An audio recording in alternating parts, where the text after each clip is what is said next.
Berkenaan dengan pembangunan di kawasan Dun Kelakar Seratua, saya sebagai ketua kampung ataupun ketua kaum amat berpuas hati dengan prestasi Yang Berhormat ataupun Ahli Dewan Undangan Negeri Yang Berhormat Datuk Abdul Wahab bin Aziz, dengan selamat pentadbiran beliau sebagai Yang Berhormat. Beliau banyak merencanakan dari segi infrastruktur pembangunan, baiknya untuk kawasan daerah Seratua dan lebih-lebih lagi kepada kawasan pedalaman seperti di Kampung Kabak, yang mana dalam masa 5 tahun yang kebelakangan tu, saya beri contoh untuk Kampung Kabak. Kami di Kampung Kabak tu alhamdulillah mun di tangga 70 ke 80% pembangunan yang diberi oleh pihak kerajaan melalui Ahli Dewan Undangan Negeri, yang mana infak terbesarnya melalui Rural Transformation Project yang disebut RTP, yang mana infrastruktur pembangunan seperti jalan raya dan masa itu bekalan air sedang dilaksanakan. InsyaAllah tahun depan akan dapat digunakan untuk penduduk Kampung Kabak. Untuk bahagian daerah Seratua Dun Kelakar, dari segi eko pelancongan, bagi kami lah, sebelum pandemik, daerah Seratua acara tahunannya adalah regata, yang mana kita sering mula pertandingan regata menjemput peserta-peserta di seluruh kawasan Seratua. Dan juga kita ada kawasan-kawasan riadah seperti Lubuk Nitiak. Dan dari segi sungai kita, di Sungai Kerian, sungai kita dikenali sebagai sungai yang banyak udang. Dalam masa yang sama ada boyak juga lah. Ada boyak juga, tapi udang di Kelakar tu, udang di Sungai Seratua memang dikenali nang cukup nyaman rasanya. Ya, dari segi eko pelancongan dan segi juga kawasan pertanian, kita sebelum tu pernah mengadakan pesta beras wangi di kawasan Rumah Panjang Lubuk Nibuang, yang mana pesta beras wangi itu adalah untuk mempromosikan hasil pertanian, terutama hasil sawah padi bagi penduduk setempat, terutamanya pedalaman.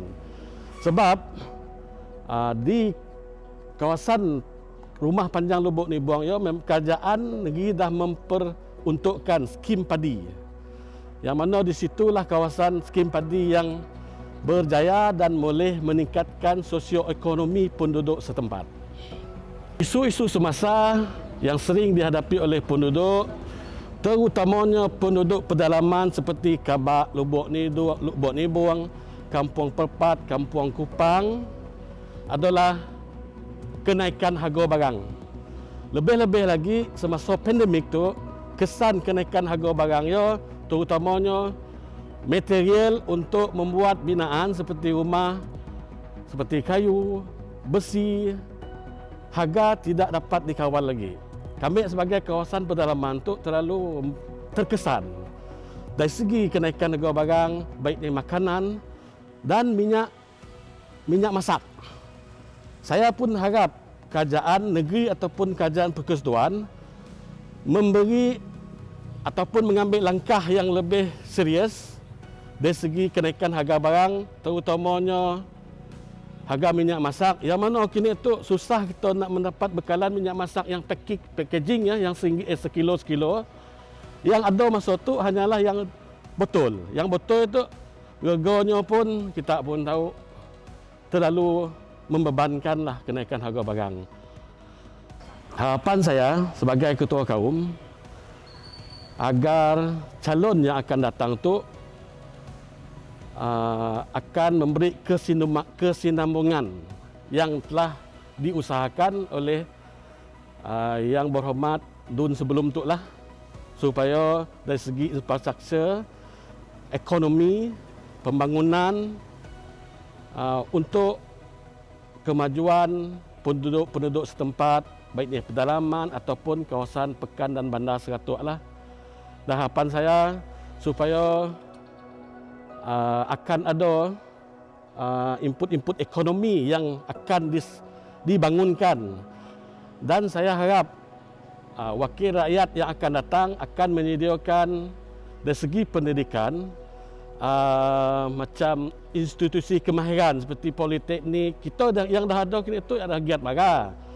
Tapi kita masih kurang seperti technical pun college lah. Contohnya politeknik kah, ILP kah, mendapat limbak ke 100 tu sebab dengan kemahiran seperti itu rakyat akan dapat manfaat untuk mencari bekerja ataupun kerja nyempun, dan kemahiran seperti itu sepertinya welding, electrical, pembangunan ke apa memang diperlukanlah untuk kehidupan semasa, dan dalam masa yang sama mana yang pandai berbisnes dia boleh dapat berbisnes dengan kemahiran yang ada padanya.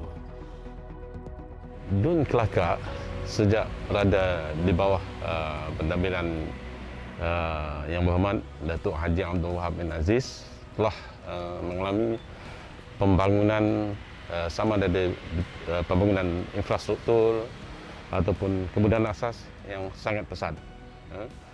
Jadi boleh dikatakan hampir ke seluruh pelosok Dun Kelakar ini telah menerima contohnya bekalan elektrik dan juga bekalan air terawat, dan juga dari segi infrastruktur dan hampir ke semua kawasan sama ada kampung ataupun rumah panjang di kawasan Dun Kelakar ini boleh dihubungi melalui jalan raya. Mungkin sebahagian daripadanya belum lagi berturap, tapi boleh dihubungi melalui jalan raya, motorable. Di antara tarikan pelancong yang sangat sinonim dengan Kelakar ataupun Seratuk adalah Legata Seratuk ataupun Pesta Air Sungai Kerian yang biasanya diadakan setiap tahun. Jadi dalam keadaan di mana kita mengalami pandemik. Jadi pesta air ini menarik penyertaan yang sangat luas. Banyak pasukan dari luar, daripada Seratuk datang berkunjung ke sini bertanding untuk merebut gelaran sebagai Raja Sungai. Selain daripada itu, di antara tarikan pelancong yang terdapat di sini adalah seperti river cruise. River cruise maksudnya kita mempunyai perahu ataupun bot untuk disewa untuk menyelusuri Sungai Kerian ini sehingga ke hulu Sungai Kerian, dan di mana sepanjang perjalanan menyelusuri sungai itu kita melihat pemandangan seperti sawah padi dan sebagainya, dan juga aktiviti memancing.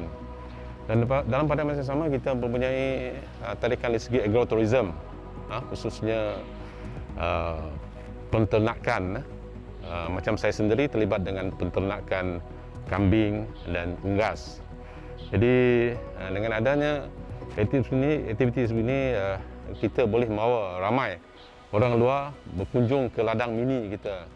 Sebab ini adalah satu trend baru sekarang, iaitu agropelancongan, di mana kita boleh menyediakan farm stay, kita menyediakan warung yang menyediakan makanan berasaskan kepada ternakan kita, sama ada dari segi daging kambing, daging bebek dan sebagainya. Di antara isu yang selalu dibangkitkan adalah menaik taraf sistem perhubungan jalan raya. Sebagaimana saya katakan tadi, hampir ke seluruh pelosok daerah Kelakar ini, Dun Kelakar ini, kita memang dah ada jalan raya. Cuma sebahagian daripadanya belum lagi sampai ke taraf ianya diturap, tapi masih motorable, masih dilalui. Jadi saya rasa insya-Allah kerajaan memang ada perancangan untuk menaik taraf jalan-jalan tersebut. Contohnya daripada jalan batu kepada jalan simen ataupun kepada jalan berturap. Saya rasa isu ini tidaklah membebankan sangatlah. Saya rasa ianya akan dilaksanakan oleh kerajaan mungkin dalam masa yang terdekat, rancangan Malaysia ke-12 dan sebagainya. Kita mempunyai harapan supaya wakil rakyat di Dun ini akan meneruskan sebagaimana disebut oleh kawan saya tadi, Ketua Kaum Ahmad Dewi, supaya Adun, sekiranya Adun barulah, dapat meneruskan kesinambungan ataupun legasi yang ditinggal oleh ADUN sebelum ini, iaitu Yang Berhormat Datuk Haji Abdul Wahab Aziz. Meneruskan segala rancangan-rancangan pembangunan yang telah beliau rancangkan. Mungkin kita boleh menjadikan Sarawak ini sebagai sebuah hub pendidikan. Sebab sekarang kita ada 3 buah sekolah menengah di sini dalam DUN ini. Sebuah sekolah pra-universiti, iaitu Kolej Tingkatan 6, dan sebuah pusat teknikal, iaitu pusat Giat Mara. Jadi mungkin harapan kita lah supaya selepas ini akan ada lagi pembinaan institusi pendidikan yang mungkin lebih besar, umpamanya cawangan universiti dan sebagainya. Kita banyak yang dapat menarik perhatian.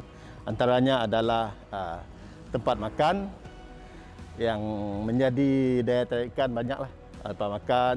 Jadi penggemar memancing pun banyak di Sarawak. Kita ada sediakan bot sewa untuk yang gemar memancing, especially untuk kaki pancing udang lah. Jika kita melihat kepada sumbangan wakil rakyat yang terbesar, saya pun tidak dapat nak nyebutlah. Jadi kita nanggap contohnya dari segi pendidikan, kita ada Kolej Tingkatan 6, sekolah agama. Bahagian teknikal kita ada Pusat Giat Mara yang telah dibawa oleh Yang Berhormat Datuk lah. Dari sekolah rendah pun kita di kawasan Kelakar kita siap dah sekolah daib, kategori daib kita siap. Cuma kita nak upgrade prasarana kecil-kecil lagi lah. Jadi untuk jangka masa 5 tahun akan datang, kita harap wakil rakyat akan lebih memahami kehendak rakyat. Contohnya meningkatkan lagi taraf ekonomi penduduk, ya, yang paling penting kami anggar lah, membuka ruang-ruang pekerjaan. Contohnya ada projek, rakyat setempat akan menerima manfaat daripada projek-projek yang akan diberikan oleh kerajaan.